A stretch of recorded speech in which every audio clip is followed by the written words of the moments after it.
역사, X선의 작동 원리, X선 관련 용어, 장단점, 시장 동향, 발전 동향 순으로 발표하겠습니다. 첫 번째는 X선의 역사입니다. X선을 발견한 사람은 독일의 물리학자인 빌헬름 렌트겐입니다. 1895년 렌트겐은 여러 종류의 진공관에 음극선이 방전될 때의 외부로의 작용을 실험하고 있었습니다. 여기서 음극선이란 전자 빔이라고도 불리며 진공관의 음극에서 방출된 전자들의 흐름입니다. 음극선을 밖으로 내보내기 위해 얇은 알루미늄 창이 덧대어져 있었고, 음극선을 발생시키는데 필요한 강한 정전기장으로부터 알루미늄이 손상되는 것을 막기 위해 마분지 덮개를 덧대고, 밝은 음극선관 빛을 차단하기 위해 검은색 마분지로 음극선관을 완전히 감쌌습니다. 실험을 시작하고 얼마 지나지 않아 희미한 형광빛이 실험장치의 맞은편 의자 쪽에서 나오는 것을 확인했습니다. 이때 주변을 살펴본 렌트겐은 음극선이 닿으면 형광빛을 발하는 백금 시아나 바륨 용지를 발견하였습니다. 공기 중에서도 겨우 3cm 정도밖에 날아갈 수 없는 음극선이 수미터나 떨어진 의자에 도달할 수 있나? 렌트겐은 용지와 반응한 것은 음극선이 아닌 다른 종류의 빛이라고 직감하였습니다. 그 이후 계속된 실험에서 1000페이지가 넘는 책도, 2.5cm 두께 알루미늄 판도, 5cm 두께 나무 판자도 이 빛을 완전히 막을 수 없었습니다. 이때 실험실에서 가장 무거운 금속인 납 상자를 손으로 집어들어 빛이 나오는 곳에 대었을 때 이 빛을 차단해서 생긴 납 상자의 그림자 옆에 무언가 아주 희미하게 인화된 것이 있었습니다. 그것은 바로 렌트겐의 손가락뼈 모양의 그림자였습니다. 바로 X선이 발견된 순간이죠. 확신을 가진 렌트겐은 사진 건판을 이용하여 아내의 손을 X선 촬영하여 학회지에 보내게 됩니다. 이로써 보이지 않는 빛 X선의 등장이었습니다. 그 이후로 여러 분야에서 X선이 사용되었습니다. X선은 1953년 초음파, 1973년 자기 공명 영상 기술이 도입되기 전까지 인체를 훼손시키지 않고 인체 내부의 영상을 얻을 수 있는 유일한 방법이었습니다. 의료 진단 분야에서 가장 큰 공헌을 하였습니다. 의학 분야 외에 다양한 분야에서도 응용되고 있습니다. 공항에서 많이 볼 수 있는 수화물 검색 장치, 건축물의 철골 구조나 파이프 유조선과 같은 대형 구조물의 용접 부위를 검사하는 산업적 비파괴 검사 분야, 지구에서 굉장히 멀리 있는 천체 관측 분야 등 많은 곳에 X선이 활용되고 있습니다. X선은 현재 직접 보지 못하는 인체의 내부 모습을 빈약적으로나마 보여주어 진단 시에 큰 도움이 됩니다. 투과가 많이 되면 어둡게, 안 되면 밝게 나오는 원리로 뼈, 폐 안의 공기, 근육 조직, 피부 등 흡수되는 양이 다 다르기 때문에 뼈는 투과가 덜 되어 흰색으로 나오고, 공기가 차 있는 폐는 투과가 잘 되어 어두운 부분으로 보입니다. 오른쪽에 보이는 사진은 새 기관지염 환자의 엑스레이 사진입니다. 횡격막이 밑으로 쳐져 모양의 변화가 보이고 정상 사진에 비해 과팽창을 볼 수 있습니다. 이렇듯 인체 내부의 모습을 사진으로 확인한 후 진단하여 매우 정확하고 효율적으로 진단이 가능합니다. 다만 엑스레이는 사진 한 장이기 때문에 뼈가 겹쳐 보이거나 전반적인 배열과 구조만 알 수 있으므로 의사의 역량에 따라 진단 결과가 달라질 수도 있습니다. 이 같은 문제점을 보완해 만든 것이 CT 컴퓨터 단층 촬영, MRI 자기 공명 영상 등이 있습니다. 다음으로 X선의 작동 원리를 발표하겠습니다. X선은 진공관 안쪽에 텅스텐을 가깝게 설치한 뒤 구리에 열을 가하여 열음극으로 사용합니다. 이때 열음극에서 전자가 방출되는데, 이를 고전화 필드를 통해 가속해 빠른 속도로 텅스텐에 부딪히면 텅스텐에서 X선이 나옵니다. 이러한 구조는 최소한의 구조이며 부가적으로는 콜리메이터, 차폐벽, 딕텍터 등 더 복잡한 구조를 가집니다. 전자의 이동 속도만 다를 뿐 구조는 CRT 모니터와 비슷한 구조입니다. 이러한 방법으로 전자를 가속해 빠른 속도로 타겟 물질에 충돌시키고 이때 1차 X선이 발생합니다. 이를 통해 전자를 역이시켜 2차 X선을 발생시킵니다. 이때 1차 X선은 물질 자체에 의해 발생하는 것이 아닌 전자가 정지하면서 발생하는 것으로 이렇게 발생한 X선을 제동 복사선이라고 합니다. 앞에 보이시는 그래프는 X선 간의 에너지에 따른 X선 세기 그래프입니다. 완만한 언덕처럼 보이는 부분이 제동 복사선, 즉 1차 X선이 방출되는 구간입니다.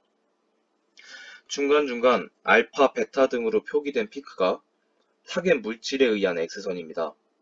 K-는 K가 가장 안쪽 전자 껍질로 전자가 떨어지면서 발생하는 것을 의미하며 알파, 베타의 전자가 어디에서 떨어졌는지를 구분하는 데 사용합니다. 이렇게 발생한 X선을 이용해 여러 분야에서 활용하고 있습니다. 화면에 보이는 것이 일반적인 엑스레이 튜브의 구조입니다. 이를 이용해 X선의 발생 원리에 대해 간단히 말씀드리겠습니다. 첫 번째, 텅스텐으로 만들어진 필라멘트 C에 UH 전압을 가하면 필라멘트 C에 전류가 흐르면서 가열됩니다. UH 전압을 가하는 것과 동시에 필라멘트 C를 음극 전극으로 하고 금속판 A를 양극 전극으로 하여 수 킬로볼트에서 수십 킬로볼트의 고전압을 가합니다. 두 번째, 가열된 필라멘트 C에서 에너지를 얻은 열 전자가 튜브로 방출되는데 방출된 전자는 고전압에 따라 가속됩니다.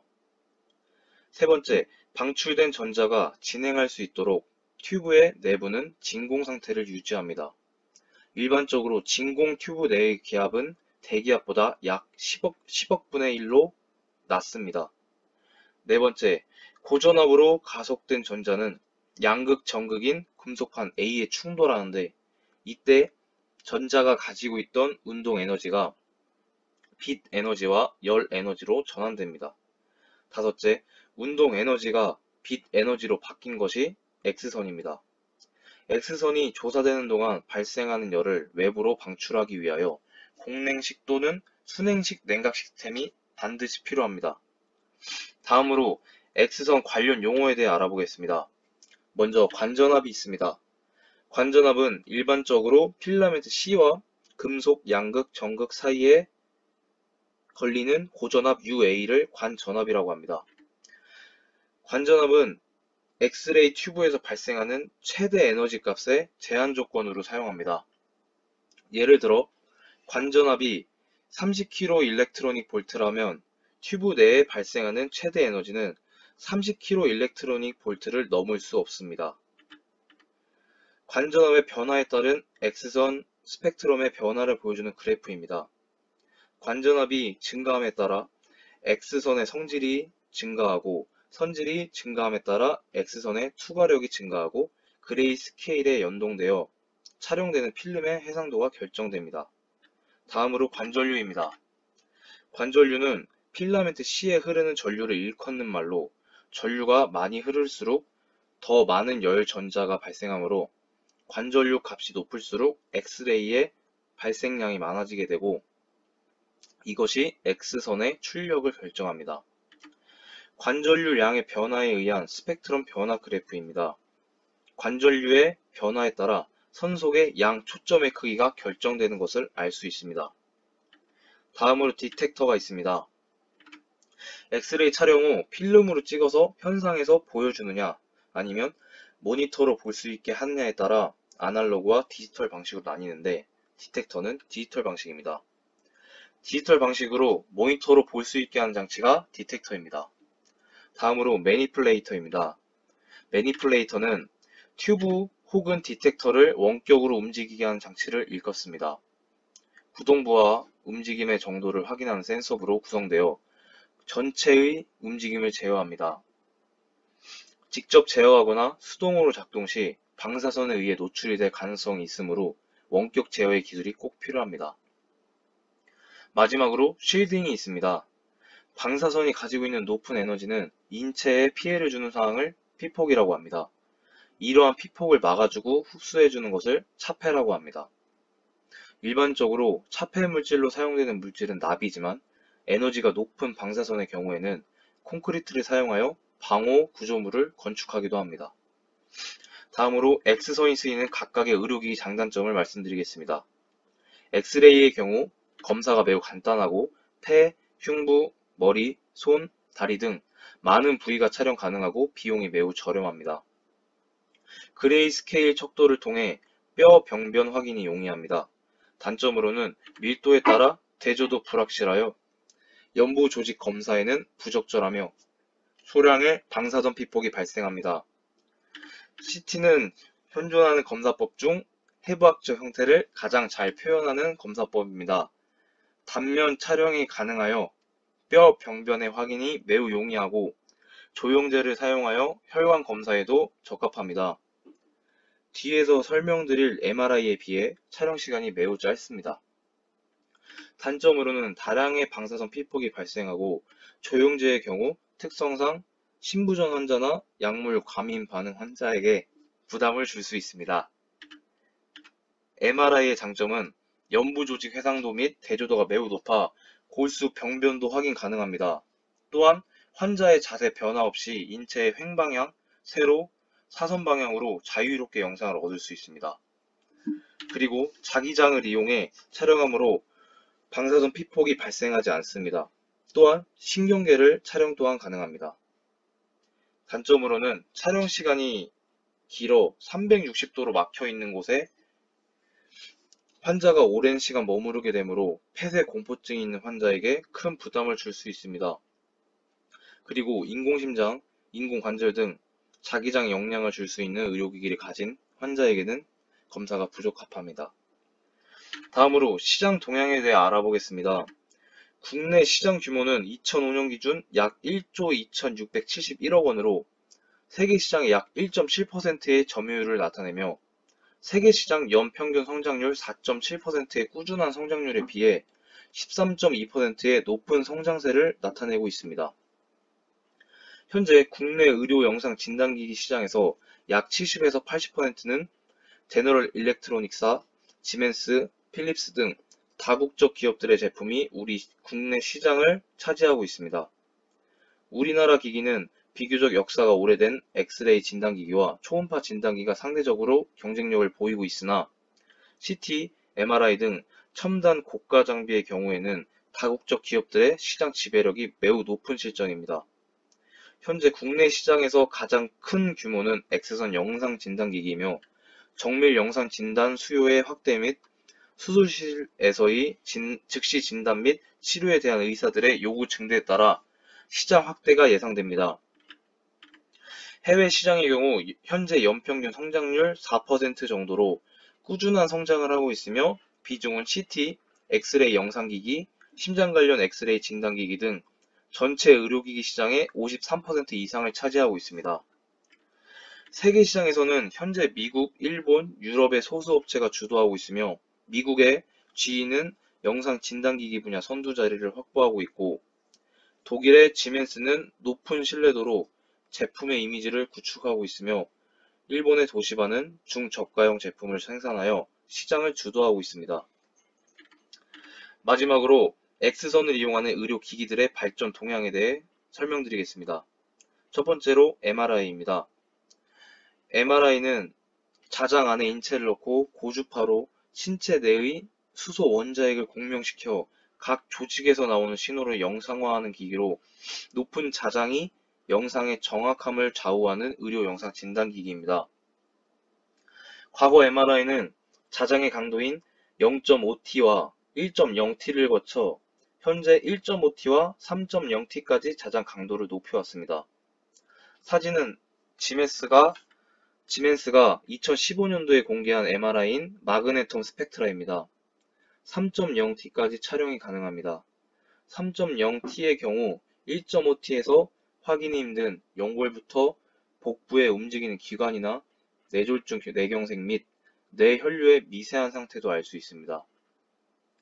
이와 더불어 일반 임상이 아닌 불치병 환자와 연구 목적 등에 제한적으로 사용되는 7.0T의 경우 뇌를 절개하거나 조형 촬영 없이도 뇌 속을 손금보듯 볼 수 있어 3.0T로 보기 힘들었던 진단이 가능해졌습니다. 이렇듯 정확한 영상을 위해 앞으로 자장 기술은 11T와 14T 등 더 높은 자장까지 발전할 것으로 보입니다. 또한 정확함 못지않게 빠른 정보가 중요한 조건으로 여겨지는데 이러한 트렌드에 맞추어 CT가 트렌드에 앞장서고 있습니다. 디텍터의 채널을 한 개의 채널에서 2, 4, 16, 64 채널을 거쳐 최근에는 128에서 256 채널 이상의 MDCT까지 개발되었습니다. 앞으로 CT는 디텍터 수에 상응하는 데이터 처리 기술의 향상을 통해 보다 빠르게 영상을 획득할 수 있을 것이라 전망됩니다. 최근에는 기존의 의료기기를 조합해서 사용함으로써 각각의 의료기기로 사용할 때 가질 수 없는 임상 효과를 가져오고 있습니다. 영상 의료기기의 대표 용어로 PET의 MRI나 CT가 결합되면서 융합 제품으로 상용화되었습니다. 이 제품은 CT, MRI, PET 영상을 동시에 얻음으로써 암과 심혈관 질환, 치매나 뇌혈관 질환 등의 진단이 보다 빠른 시간에 정확한 진단이 가능해졌습니다. 임상적 장점 때문에 앞으로도 장비 간의 융합은 가속화될 것이다 전망합니다.